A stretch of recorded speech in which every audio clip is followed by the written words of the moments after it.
Good morning and welcome to another edition of TV Coast to Coast, our weekly chat among television critics scattered across the United States. And this week we have one of our reporters at the Television Critics Association Winter Press Tour in sunny Los Angeles, a very well-groomed Dave Walker of the Times-Picayune and NOLA.com.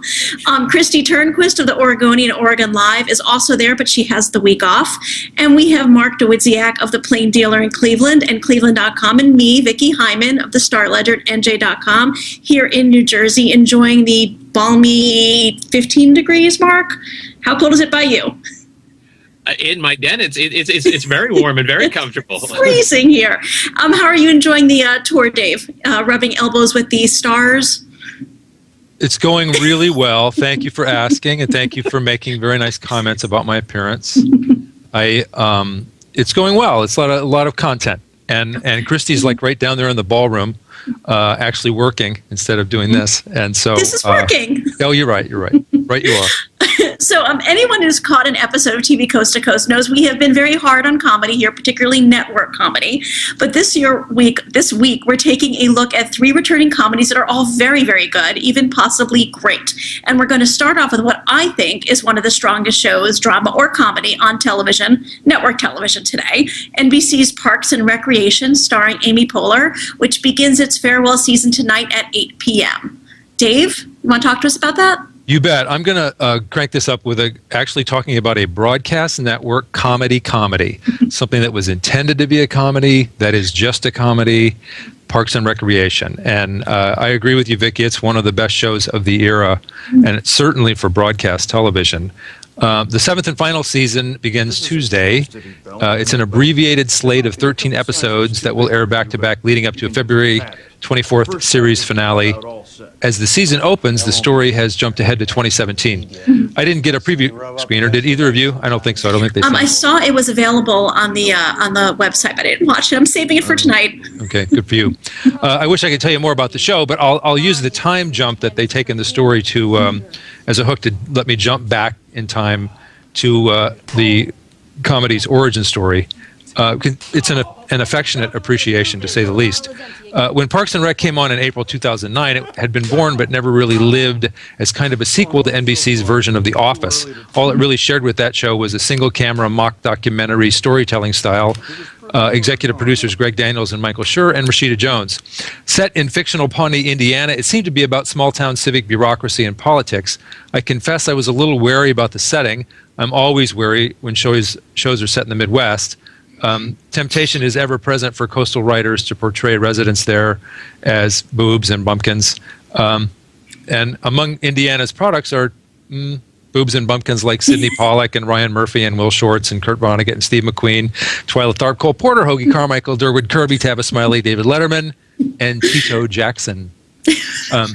Anyway, I went back and read my premiere preview derived from a panel interview at the prior Winter TV Tour.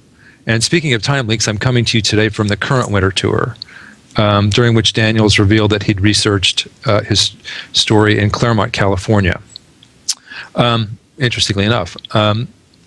Anyway, it'll be fun and a little bittersweet for us to watch how Parks and Recreation sees its characters out. My fears as a son of the Midwest were unfounded. Parks and Rec love them all, small town quirks included, which is why a few of us love the show.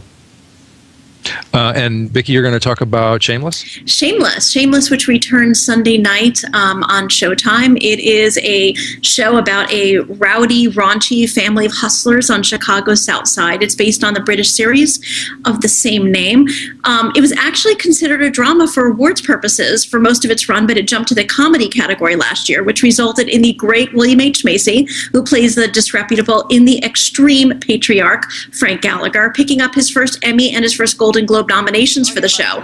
Even though last season, when the perpetually drunk Frank faced an almost certain death due to liver failure, it was his most dramatic season, and he got the nominations in the comedy categories. Also last season, Fiona Gallagher, the oldest sister and mother hen of the brood, gave in to the Gallagher tendency to self-sabotage and spiraled into bad behavior, which left her younger brother Liam hospitalized and ended with her in jail. And it was still very funny stuff.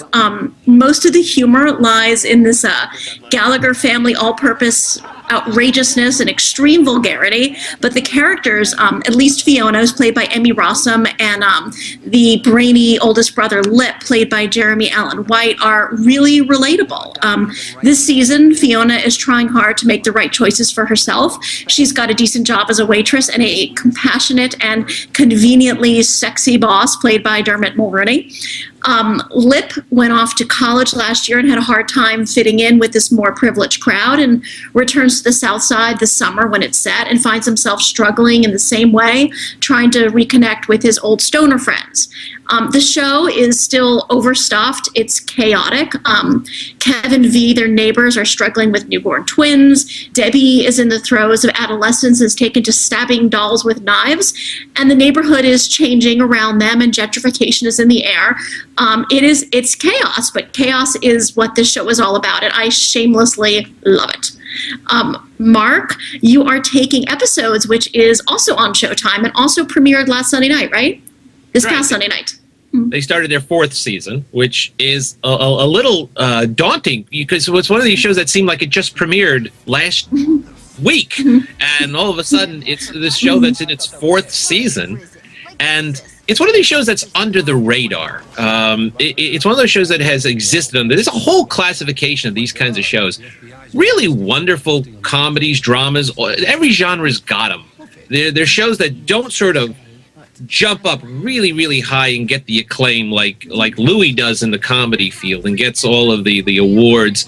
But Episodes, I love this show. I really do. This is a show which I adore it. Whenever it's on, whenever I catch it, I'm there for the entire run. It just has a hold on me. And I think one of the reasons it does is I'm a sucker, an absolute sucker for Hollywood satire.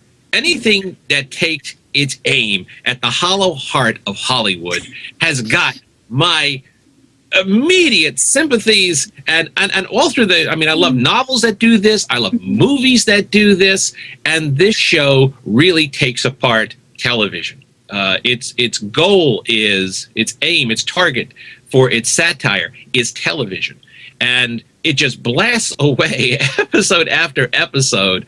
And the basic premise is that it's a couple, Sean and Beverly, who are acclaimed British writers who have been lured to Hollywood to make an American version of their hit British series. When they get there, they find that the network has chosen Matt LeBlanc to star in this American version, and it is changed. It has become a complete embarrassment for them, and Matt LeBlanc plays a wildly exaggerated version of himself. And as we go into the 4th season, this is a Hollywood career that just will not let go. Hollywood keeps hold on this couple who obviously are a bad fit for Hollywood. It leaves an amazing opportunity for the writers to pick away at all of the frailties, the egos of Hollywood, and for that reason, it's never going to run out of ideas. All these people have to do, all these writers have to do, is to look around them, and they will never run out of worthy targets, worthy goals to take apart. So I love this show. And I hope it runs another 4 seasons. I want to just quickly jump in and say I love the cast on Episodes. John Pankow has got a great performance. Is he on this season, Mark? Do you know? Yes, and I love the guest cast that they use. They have always used their guest stars very, very cleverly, and very. It's a show that you obviously see people almost like Curb Your Enthusiasm was. It's a show that people love to show up on, and be in on the joke. And cross-talking this and going back, go back to Dave Parks and Rec, because this is their last season. I have almost a nostalgic view of Parks and Rec, because unlike Episodes, Parks and Rec has the feeling of a show that has been on for a while. Mm-hmm. And it goes back to a time when people still made network half-hour comedies. And Parks and Rec is whatever there is to a remnant of must-see TV, which, after all, never was anything more than a slogan. But there was a tradition of those Thursday night shows and even though Parks and Rec isn't anymore, it is a remnant of that time when NBC had classy, sophisticated, clever, funny shows on Thursday night. Parks and Rec's passing is going to leave NBC with just about nothing that fits that category. And so, you know, I sort of want to take a moment to bow our heads and, you know, to acknowledge the fact that Parks and Rec improved. It took the classic network route of you never judge a show by its first season, particularly comedies. Comedies almost always find themselves in their second season. They find it on their feet. Parks and Rec did, and it really came into its own in the second season. They learned on that first season, and that to me is something that the networks have lost, and it's almost gone. It's not completely gone, obviously. You know, Modern Family's still hanging in there, Big Bang Theory still hanging in there, but Parks and Rec almost seems like nostalgia to me.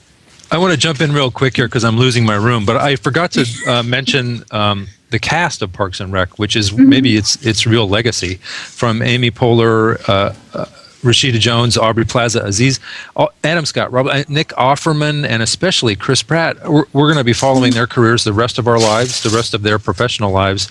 They spun off a lot of amazing actors on that show. Agreed. Well, thanks, guys, for joining me. They're going to be sweeping you out of the room, Dave, I hear. Yes. Well, we actually have, there are some pretty decent comedies coming up this winter season I'm fairly excited about. I mean, I don't know how sophisticated they are, but I'm looking forward to quite a few of them. So we'll be talking about that in the coming weeks. And look to see us next week in a slightly different permutation. So good afternoon, guys, and enjoy the rest of your trip, Dave. Thank you. Aloha. Bye-bye. Take care.